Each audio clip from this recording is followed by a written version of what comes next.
Hey skiers, I'm Jeff from SkiEssentials.com. And I'm Bob. Happy Friday. If things look a lot different to you, they do on our end too. Our normal camera is down in Killington right now. It's actually probably on its way back. It's probably on I-89 right now.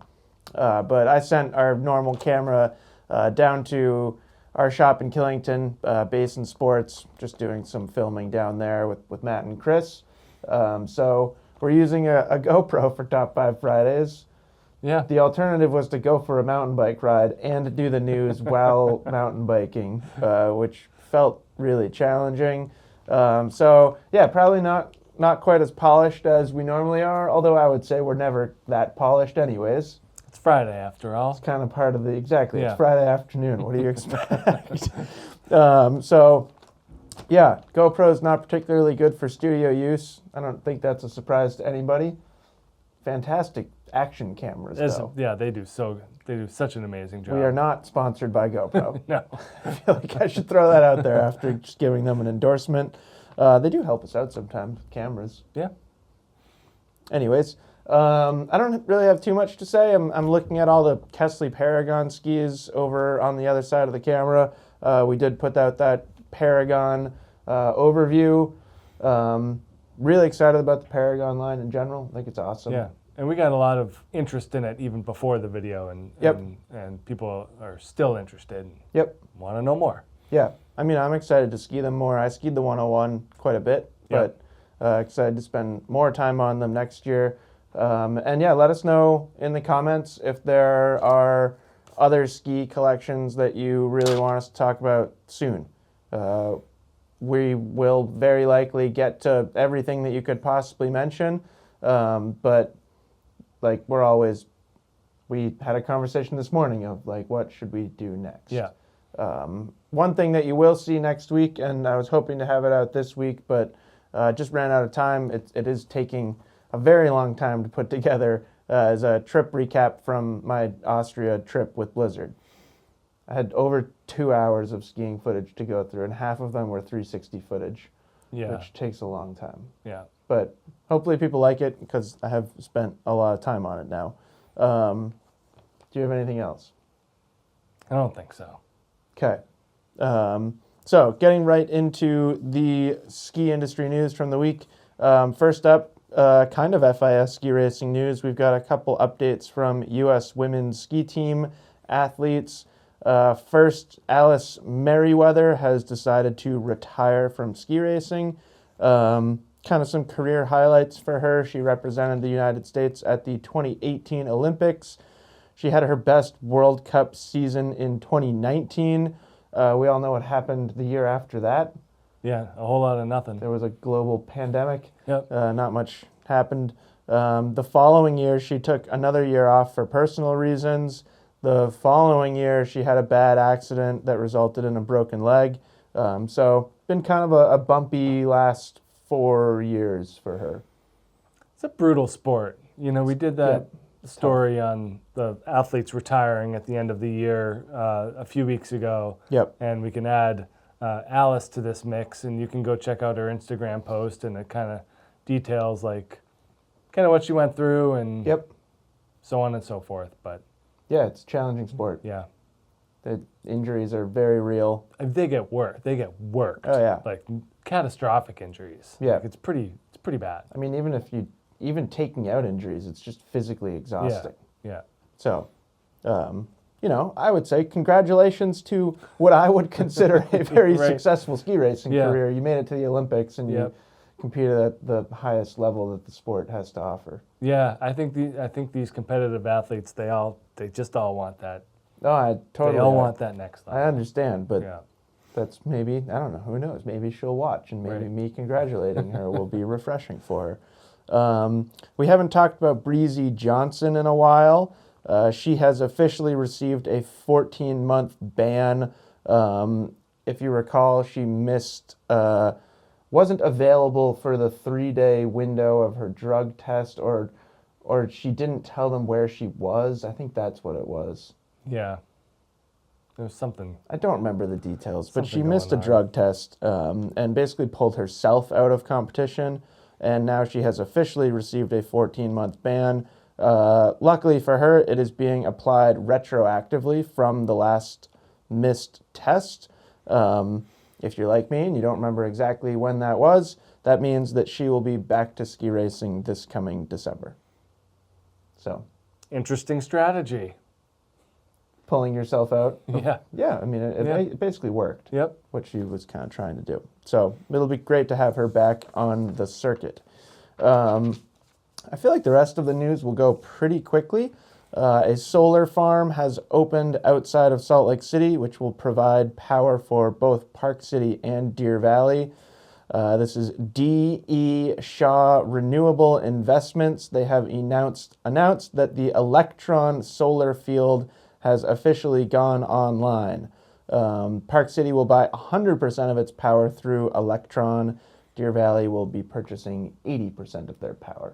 And from what I understand, it's like a direct line from the solar farm to the resort, or as direct as you can get. Yeah, I think so. Whereas a lot of these other places that are trying to offset are doing things elsewhere to offset the energy that they're getting from like buying resources. Credits, whatever that system is. Like there's that windmill on top of Bolton Valley Ski Resort. Yeah. Like I don't know where that goes. Does that go right into the windmill resort? I actually don't know. That's great. I don't know. I don't know how these power grids work. We're supposed to be the source of information, Bob. Not for electrical engineering. That's very fair. But no, I mean, it seems like this is a more direct, like harness the energy, put it in the resort, as opposed to multiple steps. I was just thinking about Happy Gilmore. I could see your eyes light up. When you started doing the harness energy block bad. Yeah. I remember exactly how that goes. Great movie. Yeah. Anyways, third topic of the week. Summit Count. We have a highlight from Ski Magazine, on Oso Outdoors in Summit County. This organization is designed to introduce Spanish-speaking immigrant workers to skiing and ski culture. Participants receive 4 free lessons, free lift tickets, free gear rentals. They cover proper use of the equipment, how to use a trail map, how to ride a chairlift, and also try to introduce them to, I like this, the sense of community that skiing and mountain life can offer. Yeah, I think a lot of times there's a lot of different levels. There's the hierarchy of where the money is, who's doing the actual work, and this seems to be wanting to bridge that gap. Well, and like speaking to Summit County in particular, I suppose, which is a good representation of the industry in general, I think. But I would say it's enhanced in Summit County. You've lived there. I've lived there. I guess it's been a while since both of us have lived there, so maybe things have changed, but probably not dramatically. I've lived there in the past decade. There were some quotes from people that are participants in this organization that were basically saying that they thought skiing was only for rich people. Right. Which would be really easy to understand that mindset if you lived in Summit County. Right. And if you were involved in either like resort stuff on an hill, entry level, like on hill, or in lodging, construction, or there's just a service industry. There's a bunch of different resort style positions that aren't snow based. Yeah. So, yeah, construction's a good point. Like if you spend all your time building $2 million ski houses, you would probably fall under the assumption that you can't afford skiing. Right. Whatever these people are doing, I can't do that. Yeah. Yeah. Yeah. So yeah, cool program. Yeah. Yeah, really cool. I was like waiting. I haven't read the entire article from Ski Magazine, but I want them to like show them the joys of après. Oh sure. Do you think that's something that they do? I would really hope so. Because I know it's like kind of sounds silly, but I don't like that's like I feel like if you want people to feel included and a sense of like camaraderie, bring them to like.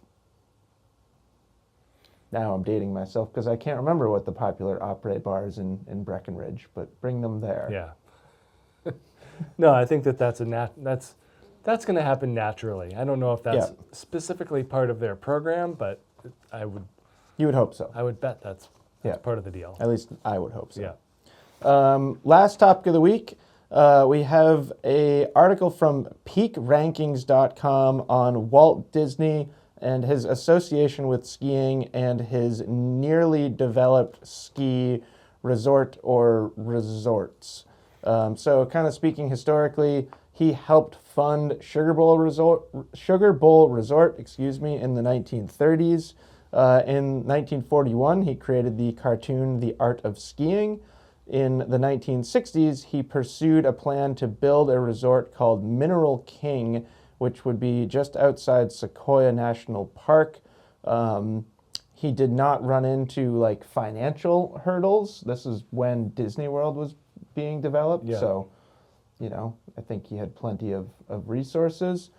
He basically just ran into regulations, environmental concerns, and public backlash, which is what people run into now. Right. So it hasn't changed much in 50 years. Nope. So pretty interesting. There was another attempt in Tahoe with a resort that would have been called Independence Lake Resort. And if you're really interested about it, head on over to peakrankings.com. You can learn more about what Mineral King would have looked like, and essentially it would have been truly a world-class maybe not mega.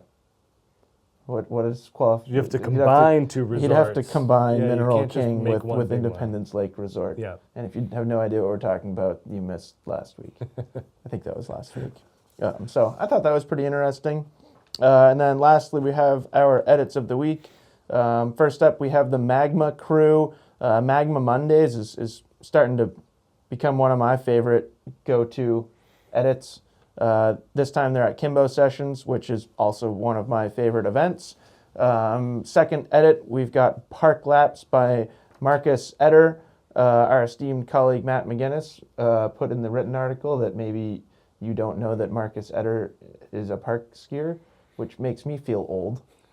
Right. Yeah. Well, so many of these competitors, that's how they got their start. Yeah, they at least have a little bit of park skiing experience. Speaking of really talented park skiers, we've got Bobby Brown hitting Colorado's famous Trestle Gap. This was from Matchstick Productions back in, I believe, 2015. And then rounding things out for edits of the week, we've got Hometown Hero. Did you include that? Hometown Hero? Yeah. No, it was just spur of the moment. Okay. Well, where's he actually from? Waitsfield? Brooks, where are you from? I don't know if Brooks watches. Anyway, Brooks Curran, perfect spring snow, hidden lines, and getting stuck in a river. Which sounds exactly like Brooks Curran. Exploration skiing at its finest. Yep. I'm sure he made getting stuck in the river look good. Somehow Brooks, he's very talented at like making really challenging situations on skis look good. Yeah, no, I agree. And I think every time that we joke about skiing in rivers, some part of my mind channels Brooks' ability to do it. Yeah. Yep. So, good week for edits despite being the middle of May. Yeah. Always exciting. And that's pretty much all I have, Bob. I suppose the last thing I'll say is this is not necessarily ski industry news, but certainly relevant to sports news. Today is quite a morning at the PGA Championship. Yeah, you didn't even know. I was golfing. Yeah. Poor Scotty Scheffler. Wild. Yeah. Yeah. Just a crazy turn of events. Totally. I'm not going to speculate at all. Yeah. I think like more details will come out about who told him to do what and whether he did the right thing and whether he. I'm not going to try and go down that road. Really sad. Totally. Basically the cause of this entire situation is there unfortunately was a death from a shuttle bus accident. Yep. But just wild. And I was thinking about it before we started filming. Tiger Woods could go out and shoot a 59 today and it wouldn't even come close to the story of the day. Yeah. No, I mean, it's crazy when things like this kind of transcend the sport. Yeah. You know, the sporting event is secondary to this, Yeah. and such a notable face in the golf world too. It's wild. Yeah. Yeah. And like, is he the only person? I know I asked you this earlier, or raised this question. Is he the only person in history to have a mugshot taken and play a round in a major in the same day? Somehow I don't think so. Like, John Daly would be at the top of my list of other potentials? people to qualify for that, but I know there's a John Daly mugshot. yeah, I don't think it But it was wasn't on a tournament day. tournament day. Anyways, crazy. Yeah. So thought we would throw that in there. That's it. Hope you endured this weird GoPro Top 5 Fridays. The camera's just so close. It's just so right close there. and it's like up high. It just, I don't know. Yeah. Fitting end to a strange day. Yeah, no, hopefully it's not terrible. Hope everyone has a fantastic weekend and we will talk to you next week. Bye.